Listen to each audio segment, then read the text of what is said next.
Okay, do you want to make sales while you sleep? Have your business working for you even when you're not? It's the dream, right? That is what we are talking about in today's video. We are diving deep into evergreen funnels. So we're going to be talking about what an evergreen funnel is, how to create one, whether or not it's even right for you and your business, and then some hot tips you need to know in order to create a funnel that actually converts.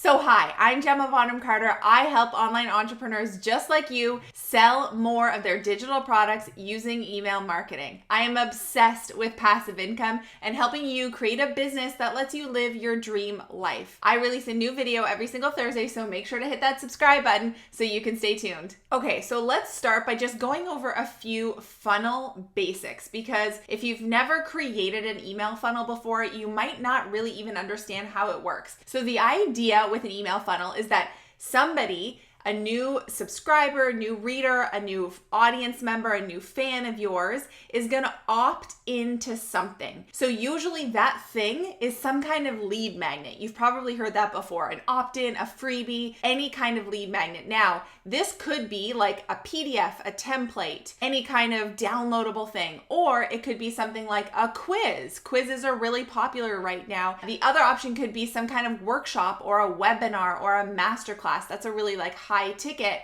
or high value lead magnet that you can use at the top of your funnel. So you need to think of like, what is the thing that people are going to be really excited to opt into to receive from me? You want to make that lead magnet like so good, they're not even going to believe that you're giving it away for free, sort of thing. So it's like a no-brainer that they're going to want put their email address in there and get that thing from you. Then what a funnel does is it takes them through a series of emails that are all automated. You've set this up in your email provider, like ConvertKit, for example. Probably you're going to be sending them an email every day, every couple of days, that kind of thing. When people first get onto our email list, that is actually when we want to be sending them the most emails, because it's our opportunity to really wow them with our content, our value, and like what we provide to our audience. So don't be shy. Don't feel like they're going to opt in and you need to wait 2 weeks before you send them another email, because frankly,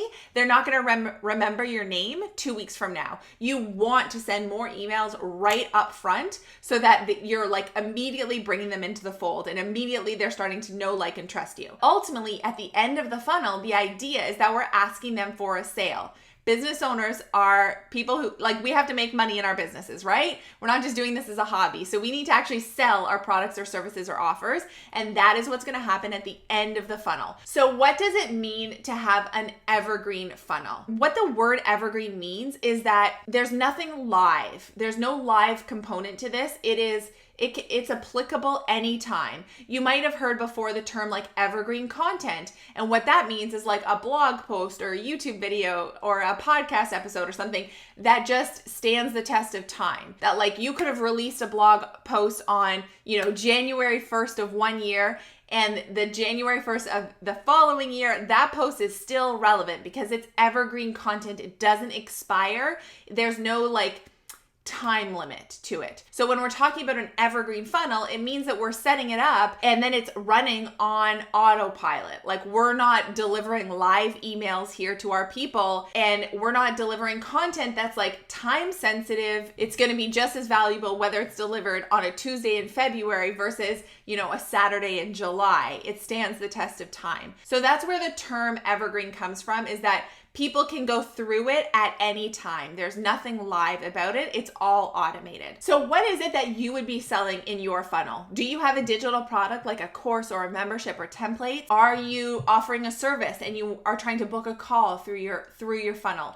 Are you selling physical products? Are you an e-commerce business owner? What are you using the funnel for? Drop a comment in below this video and I would love to hear from you. Okay, so the most important thing that I want you to have in your sort of frame of mind as you're creating your email funnel, and whether this funnel is like 4 emails long or 6 emails long or 12 emails long, it doesn't matter.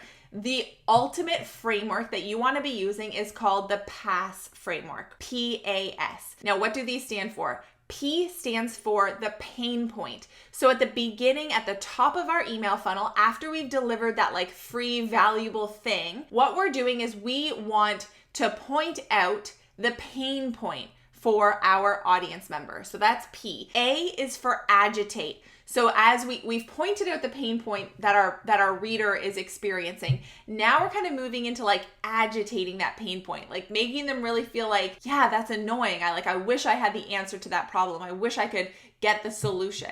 So that's agitate. And then can you guess what S is? S is the end when we're providing the solution. And what is the solution? It's your product. So you're taking them on this journey of identifying the pain point, agitating the pain point, and then offering them a solution, which is your product or service. So see how the framework is kind of like we've taken them on that journey. And throughout this funnel, you want to be doing things like demonstrating the transformation that you or your students have received before from this product. So sprinkling in testimonials and case studies of your own story and also students you've already worked with or customers you've already worked with who have experienced the transformation that your product provides. You want to be sprinkling those throughout because those really help to ultimately sell the solution. Because when somebody comes into your funnel and they don't really know you, yeah, you're building up the know, like, and trust through your funnel, but they're still gonna have that like hesitation, right? That sense of like, oh, is this a scam? Like,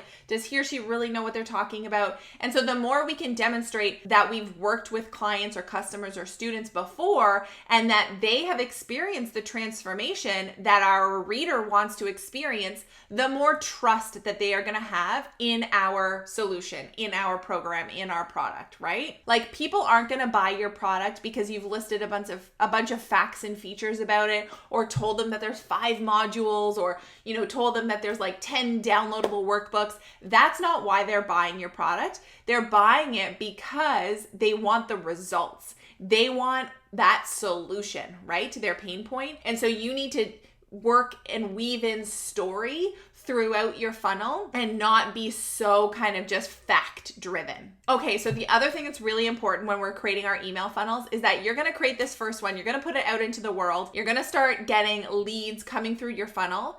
But here's the key. Here's like the secret to success that most people don't realize is the importance of watching the data and like tweaking your funnel as you go. Because here's what a lot of people do. They create their funnel, they put it out into the world, they have their lead magnet, people start going through it and say they don't make any sales. And then they kind of say, oh, well, email funnels don't work for me. I guess that's like not something I can do with my business. Let me try a different strategy. And that's totally not the case. It's not that email funnels don't work for them.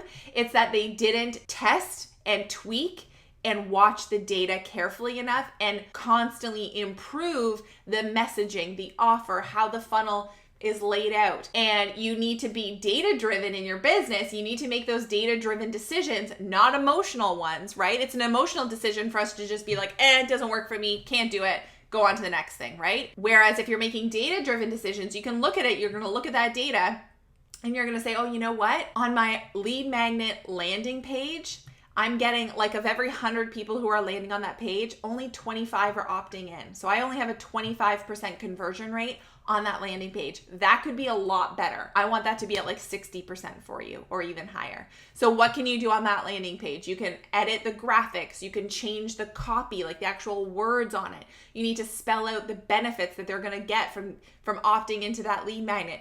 Sometimes it's as simple as changing the color of your opt-in button, right? Like making it, say, a brighter, warmer color. So you need to play around with things like that. Similarly, so let's say the landing page isn't the issue, but the funnel isn't working. So let's say you're actually seeing that, okay, my open rates are not very good. So like people are coming into the funnel, but then only 15% are actually opening the emails. Well, do you know what that tells you? It tells you that your subject lines suck. And you need to fix your subject lines, like get better, catchier, subject lines that are going to like grab people and make them want to click that button. And then if your subject lines are fine and your emails are getting opened, well, are the people who are opening your emails clicking through to the sales page? Like, what's your click-through rate like?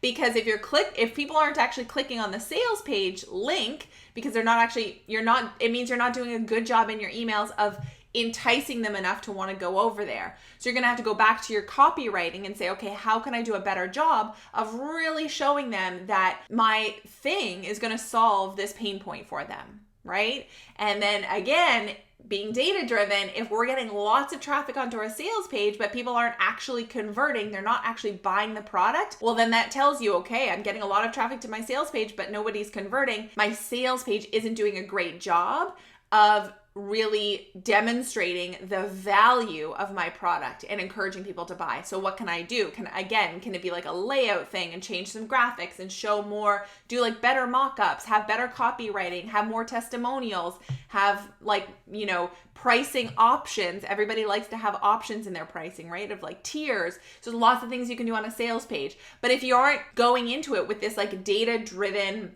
mentality, you're going to miss all that. And you're just going to say, oh, it doesn't work.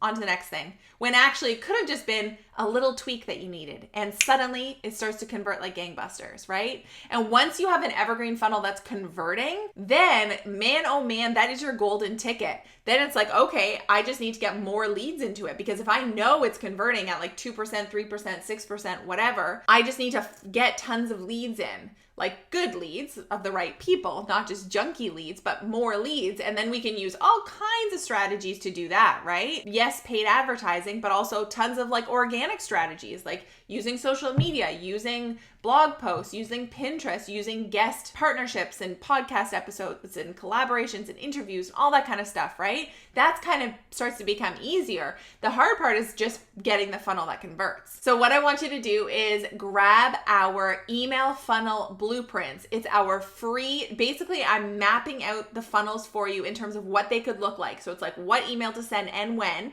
I'm mapping these out for you in our email funnel blueprints. It's a free download. So the link is below the video. So make sure you grab those if you don't have them already. Okay, so in today's video, we have talked about what a funnel is, what an evergreen funnel really means, the PAS framework, pain, point, agitate, solve, and then how important it is to be data-driven and a tester, right? When it comes to implementing our evergreen funnels. So I would love for you to comment below with what product you are gonna start your first funnel with. What are you gonna create a funnel around to sell? I would love to hear more about it. Thank you so much for watching. I am totally rooting for you.